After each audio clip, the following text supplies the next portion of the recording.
एक जंगल में एक पेड़ के ऊपर घोंसला बनाकर एक कबूतर रहती है।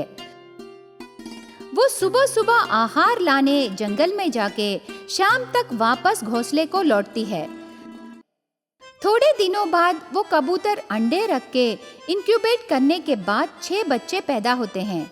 उसके बच्चों को बहुत प्यार से देखभाल करने लगी।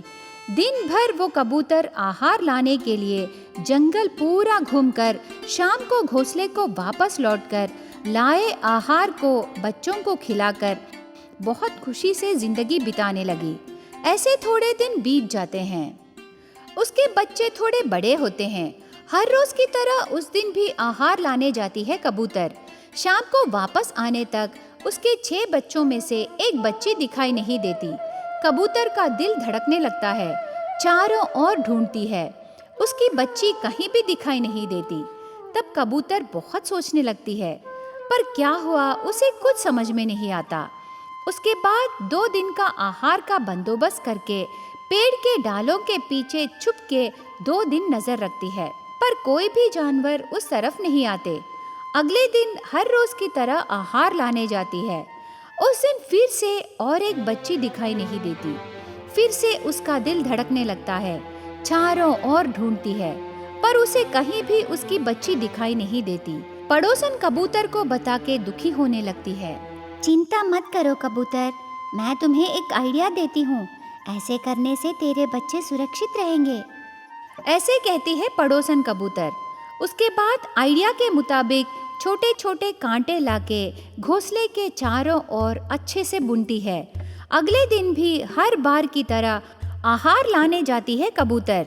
शाम को घर वापस आने तक वहां का नज़ारा देखकर हैरान हो जाती है। कबूतर घोंसले से बाहर जाने के बाद एक जहरीली सांप आने लगी। कबूतर के बच्चों को खाने के लिए घोंसले के अंदर जाती है। तब कांटे उसके शरीर पर चुभने के वजह से सांप वहीं रुक जाती है। उसको खून बह के दर्द से तड़प रही थी। तुझे सही सबक मिला रे। इस जंगल में तेरे लिए बहुत आहार है, पर आसान से चोरी करके मेरे बच्चों को खा ले। मेरी कोख का दर्द तू नहीं समझेगी। तू एक क्रूर जानवर है। तुझे दूसरों का दर्द कैसे समझ में आएगा? चोरी से तू मेरे बच्चों को खाने को सोची, पर तुझे सही सजा मिली। कम से कम आगे से तू सुधरने का प्रयत्न कर सांप। ऐसे सांप को सबक सिखाती है कबूतर। मुझे माफ करो, मैं फिर कभी ऐसे नहीं करूंगी। मैं तुम्हें बहुत परेशान की। ऐसे कबूतर से माफी मांगती है जहरीली सांप। सांप में बदलाव आना देखकर कबूतर खुश होती है। तब सांप के शरीर पर लगे कांटे निकालकर उसे जीवन दान देती है कबूतर। एक जंगल में तरह तरह पक्षियां अलग अलग काम करके जीने लगे। उन पक्षियों में कूली का काम करके जीवन बिताने वाले चिड़ियों का परिवार है। उस परिवार में पति चिड़िया और पत्नी चिड़िया दिन भर मेहनत करके कमाए पैसों से उनके कर्जे चुकाकर उनकी आवश्यकताएं पूरा करने में कम होते हैं। ऐसे रहते हुए एक बार पत्नी चिड़िया बहुत उदासी से पति चिड़िया से ऐसे कहने लगी, ये क्या जी, दिन भर हम मेहनत करके काम करने पर भी हमें पैसे नहीं बच रहे। समझ में नहीं आ रहा हम क्या करने से इस गरीबी से बाहर निकलेंगे। मैं भी वही सोच रहा हूँ। मुझे भी कुछ समझ में नहीं आ रहा। हमें बिना सोए दिन रात मेहनत करके कूली के पैसे कमाने के सिवाय और कोई रास्ता नहीं है। ऐसे दोनों पति पत्नी एक दूसरे से बातें करते हैं। ऐसे गरीबी में जी रहे उस चिड़िया के परिवार का रिश्तेदार चील दादी उन्हें देखने उनके घर आती है, पर चील दादी को देने के लिए पत्नी चिड़िया के पास कुछ भी नहीं रहता और बहुत उदास से बैठी रहती है। तब चिड़िया से चील दादी ऐसे कहने लगी, देखो पोती, तुम मुझे कुछ न दे पाने की चिंता मत करो। मैं तुम्हारी परिस्थिति समझ सकती हूँ। मेरी जिंदगी में ऐसी परेशानियाँ बहुत सारे देखी। तुम इन सब को भूलकर मेरी बात ध्यान से सुनो चिड़िया पोती। तुम इस गरीबी से छुटकारा पा सकती हो। ऐसे चील दादी कहने पर गरीब चिड़िया ऐसे पूछने लगी, वो क्या है दादी? तब चील दादी ऐसे जवाब देने लगी, और कुछ नहीं पोती, तुम दिन रात मेहनत करके कितने दिन काम करने पर भी कूलियों की तरह ही रहोगे। इससे गरीबी दूर नहीं होगी। एक बात याद रखो, पैसों से पैसे मिलेंगे, मेहनत से मेहनत ही बचेगी। इसीलिए तुम्हारी मेहनत को पैसों में बदलने का विचार करो, चाहे वो 1 रुपए हो या 10 रुपए हो। इसके बारे में ज़रा सोचो चिड़िया पोती। ऐसे दादी की बातें सुनने के बाद गरीब चिड़िया में जिंदगी जीने की आशा पैदा होती है। उसके बाद रात को पति चिड़िया घर आने के बाद सुबह चील दादी कहे बातों को पति चिड़िया से कहती है।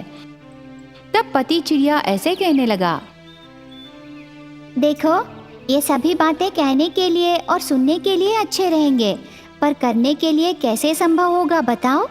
अगर दादी की बातें सच मानने से कम पैसों से हम कौन सा व्यापार करें बताओ? बेकार में हमारे 4 पैसे भी नुकसान में चले जाएंगे। ऐसे विचार से कोई लाभ नहीं है रे, समझने की कोशिश करो। ऐसे कह के पत्नी चिड़िया को चील दादी के दिए हिम्मत को सिर्फ एक बात कहकर पति चिड़िया बुझा देता है। पर गरीब चिड़िया के दिमाग में चील दादी की बातें बहुत असर होते हैं।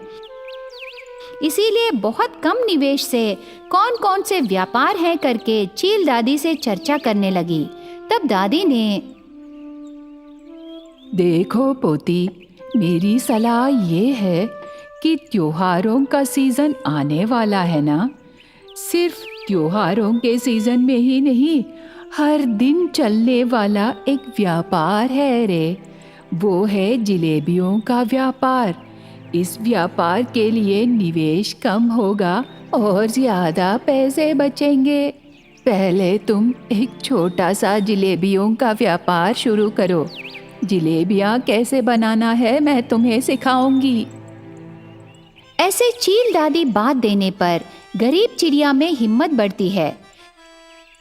इसके लिए थोड़े से पैसे चील दादी के पास कर्जे में लेकर एक अच्छी जगह जलेबियों का व्यापार शुरू करती है गरीब चिड़िया।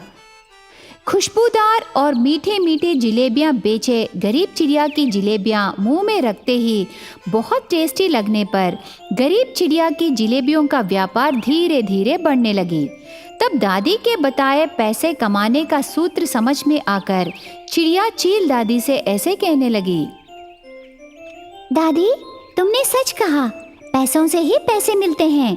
इतने कम निवेश में शुरू किए मेरा व्यापार बहुत अच्छा चल रहा है दादी।